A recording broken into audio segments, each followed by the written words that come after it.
그러므로 형제들아, 내가 하나님의 모든 자비하심으로 너희를 권하노니 너희 몸을 하나님이 기뻐하시는 거룩한 산 제물로 드리라. 이는 너희가 드릴 영적 예배니라. 너희는 이 세대를 본받지 말고 오직 마음을 새롭게 함으로 변화를 받아 하나님의 선하시고 기뻐하시고 온전하신 뜻이 무엇인지 분별하도록 하라. 아멘. 여러분, 다시 한번 예배 오신 것을 환영합니다. 벌써 1월달 반 가까이 지나갔습니다. 여러분들은 새로운 시작하고 새로워지는 한 해 되시길 바랍니다.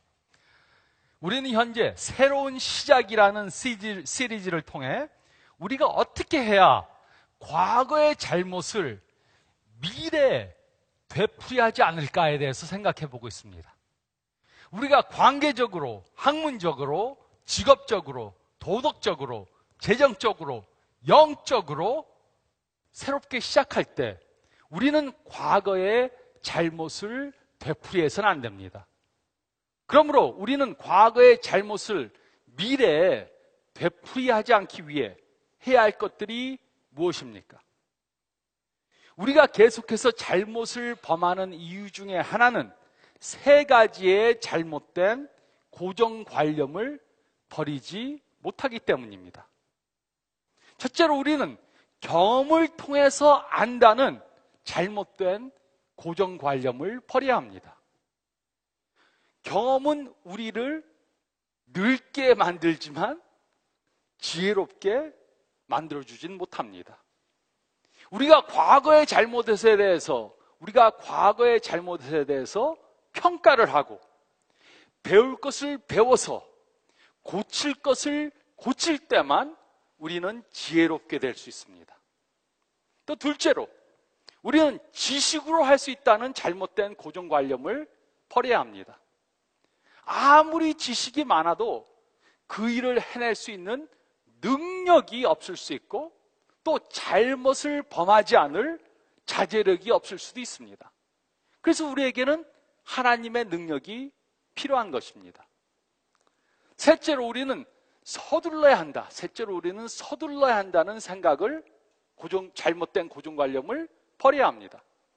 우리가 실패를 경험한 후에 서둘러서 무엇인가를 결정하려고 하면 우리는 또 잘못된 결정을 할 수 있습니다. 그래서 우리는 시간은 우리의 적이 아니고 우리의 친구인 것을 깨달아야 합니다. 그리고 우리가 새로운 시작을 하기 위해 우리는 세 가지를 해야 된다. 제가 이렇게 말씀드렸습니다. 그리고 지난주에 우리는 첫 번째 것, 그 중에 첫 번째 것에 대해서 생각해 보았습니다. 그것은 바로 잘못을 인정하라는 것이었습니다.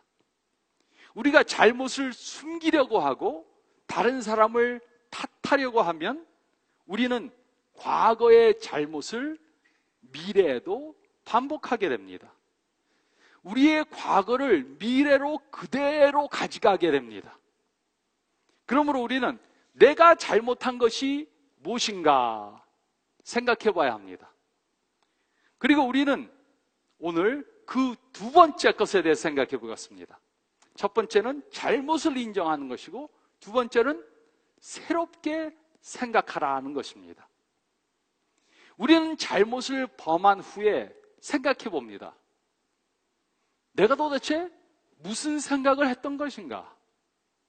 모든 사람이 그 사람과 사귀지 말라 그랬는데 나는 도대체 무슨 생각을 했던 것인가? 부모님이 그 사람과 결혼하지 말라 그랬는데 나는 도대체 무슨 생각을 했던 것인가? 10년 동안 무이자로 빌려준다 그랬는데 그걸 내가 왜 믿었지? 나는 도대체 무슨 생각을 했던 것인가? 돈을 빌려주면 20% 이자를 준다는 말을 왜 믿었던가? 나는 무슨 생각을 했던 것인가?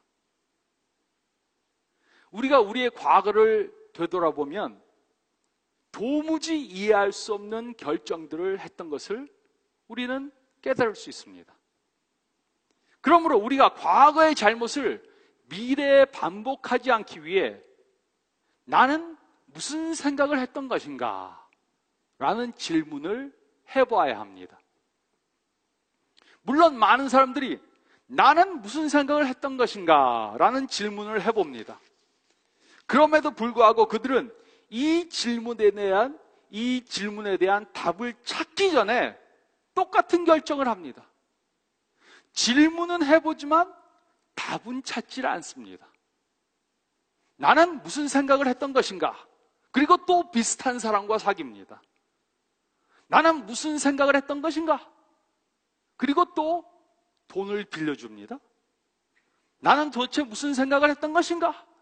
그리고 또 쇼핑하러 갑니다.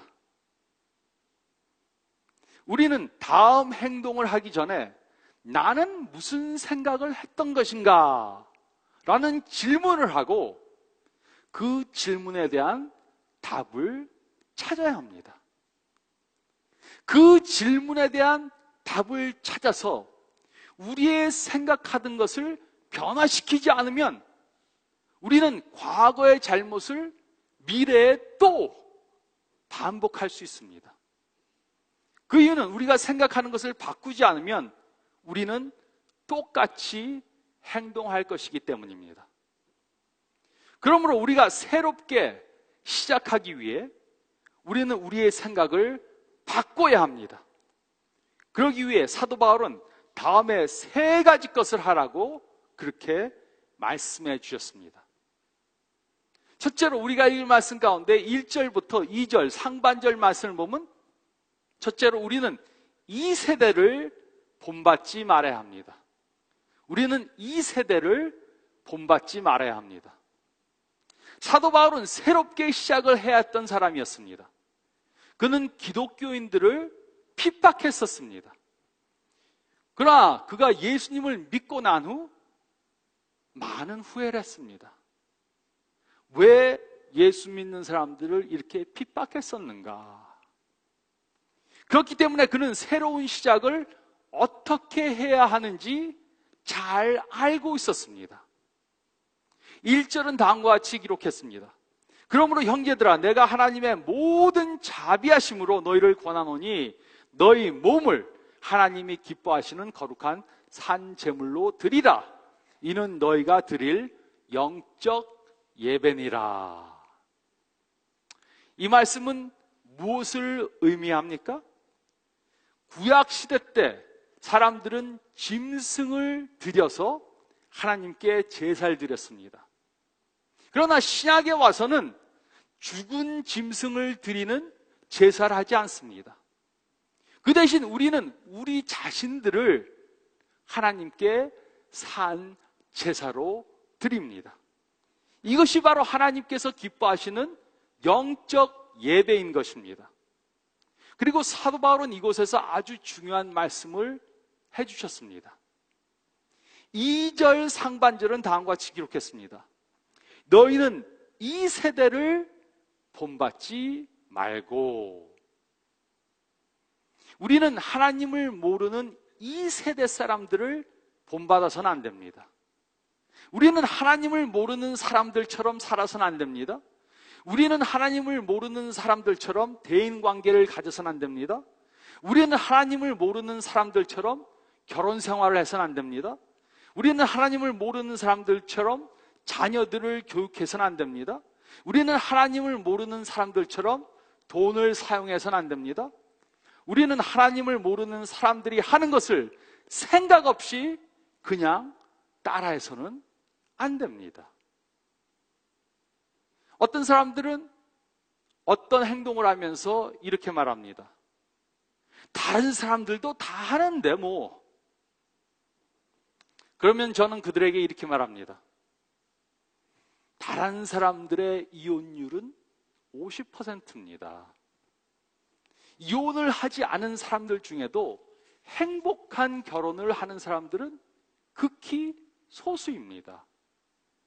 다른 사람들처럼 살기를 원하십니까? 아니면 다른 사람들보다 훨씬 더 좋은 삶을 살기 원하십니까? 다른 사람들처럼 살려고 하면 다른 사람들이 가는 길을 갑니다. 그러나 우리가 이 세대의 사람들과 같이 살지 않는 것은 쉬운 것이 절대로 아닙니다. 우리는 다른 사람들이 하는 것을 따르려는 그러한 경향을 가지고 있습니다. 또 친구들과 주위 사람들로부터 사회적 압력을 받습니다. 그래서 다른 사람들이 어떤 자동차를 타면 다 그걸 삽니다. 어떤 사람들이 자녀들을 어느 학교에 보내면 다 보내려고 합니다. 유행하는 옷을 사 입으면 다 사 입으려고 그럽니다. 안경이 네모난 걸 끼면 전부 네모난 걸 끼고, 동그란 걸 끼면 다 동그란 걸 끼고, 남들이 하는 것을 다 따라하려고 하는 그러한 경향이 있습니다. 그래서 우리가 자연스럽게 다른 사람들이 하는 것을 하면 다른 사람들과 똑같이 되는 것입니다. 우리가 이 세대를 본받기 위해서 해야 할 것이 무엇입니까? 그냥 다른 사람들을 따라가면 됩니다. 아주 쉽습니다. 아무런 훈련을 하지 않아도 됩니다. 그러나 이 세대를 본받지 않기 위해 우리는 많은 훈련을 해야 하고 에너지를 써야 하고 노력을 해야 합니다. 그러나 우리가 과거의 실수를, 과거의 실패를 미래에 되풀이하지 않기 위해 또 우리가 새롭게 시작하기 원한다면 우리는 이 세대를 본받지 말아야 합니다. 우리는 이 세대를 본받지 말아야 합니다. 또 두 번째로 2절 중반절 말씀을 보면 두 번째로 우리는 우리의 생각을 새롭게 바꿔야 합니다. 우리는 우리의 생각을 새롭게 바꿔야 합니다. 2절 중반절은 다음과 같이 기록했습니다. 오직 마음을 새롭게 함으로 변화를 받아. 이곳에 기록된 마음이란 단어는 생각을 뜻하는 것입니다. 오직 생각을 새롭게 함으로 변화를 받아. 그래서 영어 성경에는 이 단어가 mind, 생각이라고 번역되어져 있습니다. 그러므로 우리가 과거의 잘못을 미래에 되풀이하지 않으려면 우리가 생각하는 것을 바꿔야 합니다. 우리가 결혼 생활에 변화받기 원한다면, 우리가 자녀들과 좋은 관계를 갖기 원한다면, 우리가 좋은 친구들을 많이 갖기를 원한다면, 우리가 빚이 없는 삶을 살기 원한다면 우리의 생각을 새롭게 변화시켜야 합니다. 우리의 과거의 잘못을 미래에 되풀이하지 않기 위해 나는 무슨 생각을 했던 것인가? 라는 질문을 해봐야 합니다. 과거의 잘못을 미래에 되풀이하지 않기 위해 결심만으로는 할 수 없습니다. 결심했다고 과거의 잘못을 미래에 되풀이하지 않는 것이 절대로 아닙니다. 그래서 작심삼일이라는 말이 있는 것입니다. 과거의 잘못을 미래에 되풀이하지 않기 위해 우리는 생각하는 것을 바꿔야 합니다. 이곳에 새롭게 한다 라는 단어는 복구한다, 복구한다는 뜻을 가지고 있습니다. 혹시 오래된 가구를 복구해 보신 적이 있으십니까? 오래된 가구에 칠한 것이 벗겨집니다. 그러면 오래된 칠을 벗겨내고 다시 새 칠을 해야 합니다. 오래된 것을 벗겨내지 않고 새롭게 칠을 하면 어떻게 됩니까? 오래된 것과 그 위에 새 칠한 것이 둘 다 벗겨집니다. 이처럼 우리가 과거에 생각하는 것을 바꾸지 않고 새로운 것을 더하려고 하면 불가능한 것을 하려고 하는 것입니다. 어떤 사람들은 새로 시작하기로 결정만 하면 새롭게 바뀌어질 수 있다고 생각합니다. 우리는 담배를 끊기 위해, 화를 내지 않기 위해, 살을 빼기 위해, 염려하지 않기 위해 결심을 해보았습니다. 하지만 우리는 많은 실패들을 경험했습니다. 작정만 한다고 바뀌는 것이 아닙니다. 어떤 사람들은 하나님께 기도만 하면 바뀔 수 있다고 생각합니다. 그래서 우리도 회개하는 기도를 많이 드렸습니다. 하나님, 다시는 안 하겠습니다. 용서해 주세요. 그런데도 또 다시 반복합니다. 새롭게 바뀌지 못했습니다. 그 이유가 무엇입니까? 이 말씀을 보면 우리가 새롭게 변화되기 위해 작정도 하고 기도도 해야 하지만 우리는 먼저 생각하는 것을 새롭게 바꿔야 합니다. 나는 무슨 생각을 했던 것인가? 라는 질문을 해보고 우리의 생각하는 것을 바꿔야 합니다. 우리가 새로운 결심을 하고 헌신하고 기도를 드리는 것만으로는 충분하지 않습니다. 변화되지 않습니다. 정기적으로 운동을 하면서 살을 빼기 위해 결심을 해도 포기하는 것은 결심이 부족해서가 아닙니다. 기도를 안 해서가 아닙니다. 문제는 우리는 과거의 생각을 새롭게 변화시키지 못했기 때문입니다. 문제는 과거의 생각을 버리지 않았기 때문입니다. 과거의 생각을 버리지 않고 새 것을 덧붙이려고 하는 것은 미련한 행동을 하는 것입니다. 그래서 우리는 먼저 과거의 생각을 버려야 합니다. 과거의 잘못된 생각을 버려야 합니다.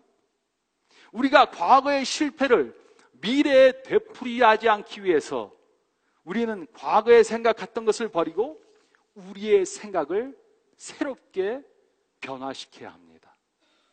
물론 이것은 부정적으로 생각하던 것을 긍정적으로 바꾸는 것도 포함이 됩니다.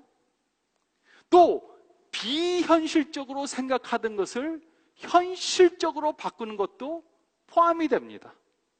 그렇지만 이것들만으로는 충분하지 않습니다. 우리가 읽은 말씀 가운데 2절 하반절 말씀을 보면 세 번째로 우리는 하나님의 뜻대로 생각해야 합니다. 우리가 우리의 생각을 바꾸는데 부정적인 것을 긍정적으로 또 비현실적인 것을 현실적으로 바꾸는 것도 포함이 되지만 그보다 세상적인 것, 비성경적이었던 것을 하나님의 뜻대로 바꾸는 것, 하나님의 뜻대로 생각하는 것이 중요한 것입니다. 2절 하반절은 다음과 같이 기록했습니다. 하나님의 선하시고 기뻐하시고 온전하신 뜻이 무엇인지 분별하도록 하라. 어떤 사람들은 하나님께서 그의 뜻을 나에게 알려주시면 하겠는데 나한테 알려주시지 않아서 내가 무엇을 해야 될지 잘 모르겠다, 이렇게 말하는 분들이 있습니다. 하지만 하나님께서는 그의 뜻이 무엇인지 이미 성경에 말씀해 주셨습니다. 그런데 문제는 많은 사람들이 성경에 기록된 내용을 모른다는 것입니다. 또 성경에 기록된 하나님의 뜻이 무엇인지 찾으려고도 하질 않습니다. 성경을 모르니까 하나님의 뜻이 무엇인지 모르고 하나님의 뜻이 무엇인지 모르니까 세상 사람들이 가는 길을 따라가는 것입니다. 우리가 하나님의 뜻이 무엇인지 알기 위해 우리는 시간을 내어 하나님의 말씀을 배워서 우리의 생각하는 것을 하나님의 뜻과 일치하도록 만들어야 합니다. 우리는 이것을 성경을 읽음으로 할 수 있습니다. 또 우리는 이것을 주일 예배에 참석해서 말씀을 들음으로 할 수 있습니다. 또 우리는 이것을 성경 공부에 참석함으로 할 수 있습니다. 또 우리는 이것을 소그룹에서 서로 하나님의 말씀을 나눔으로 할 수 있습니다. 그러므로 우리는 이것을 깨달아야 합니다. 후회하는 것으로 과거의 실패를 되풀이하는 것을 막을 수 없습니다. 우리가 얼마나 많은 때 후회하고 또 똑같은 실수를 하고 후회하고 또 똑같은 실수를 하는 것을 반복해 왔습니까? 후회한다고 과거에 실패한 것이 반복되지 않는 것이 아닙니다. 과거의 실패를 미래에 재현하지 않기 위해 우리는 하나님의 뜻이 무엇인가 깨달아 그것에 순종해야 합니다. 우리가 과거의 생각과 똑같은 생각을 하면 우리는 과거에 실패한 것을 미래에 또 재현시킬 것입니다. 우리는 하나님의 뜻을 분별해서 그것을 따라야 합니다. 우리는 하나님의 뜻대로 생각해야 합니다. 성경을 모르는 세상 사람들이 생각하는 것과 성경이 말해주는 하나님의 뜻에는 큰 차이가 있습니다. 성경에 기록된 하나님의 뜻을 모르는 세상 사람들은 흔히 이렇게 말합니다. 이것이 세상 사람들이 생각하는 6가지 생각들의 예가 됩니다. 첫째로, 좋은 사람만 찾는다면 모든 것이 다 잘 될 것이다. 하지만 이것은 사실이 아닙니다. 내가 좋은 사람을 찾아야 잘 되는 것이 아니고 내가 하나님이 원하시는 좋은 사람이 될 때 모든 것이 다 잘 될 것입니다. 둘째로, 나의 상황은 특수하다. 이것도 사실이 아닙니다. 우리가 특수한 사람일 수는 있지만 우리의 상황은 특수한 것이 아닙니다.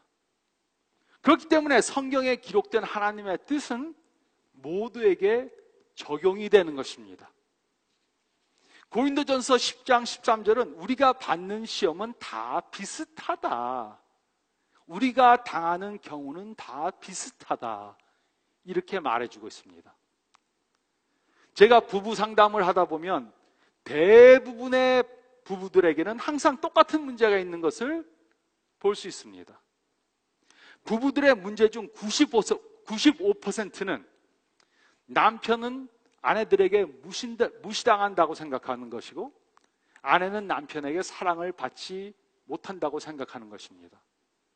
우리가 에베소서 5장 33절의 기록도 각각 자기의 아내 사랑하기를 자기같이 하고 아내도 자기 남편을 존경하라는 이 말씀에만 순종해도 부부관계의 문제 중에 95%는 해결이 될 것입니다. 셋째로, 하나님은 내가 행복하기를 원하신다. 이것은 사실이 아닙니다. 물론 행복해지는 것이 나쁜 것은 아니지만 성경에는 그런 말씀이 없습니다. 하나님은 우리가 행복해지는 것보다 거룩해지기를 원하십니다. 넷째로, 내가 이것만 갖는다면 나는 만족할 것이다. 이것도 사실이 아닙니다. 우리에게는 끝없는 욕심이 있습니다. 내 집을 장만하기 위해서 집을 한 채 사고 나면 내 친구가 살고 있는 더 큰 집이 눈에 들어옵니다. 그래서 성경은 만족하는 법을 배우라고 가르쳐 주는 것입니다. 다섯 번째, 빚을 내서라도 다른 사람들이 하는 것을 해야 한다. 이것도 역시 사실이 아닙니다.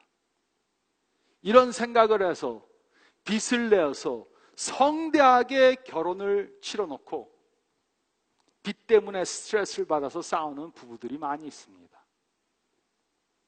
여섯 번째로, 성공을 해야만 좋은 자존감을 가질 수 있다. 이것도 역시 사실이 아닙니다.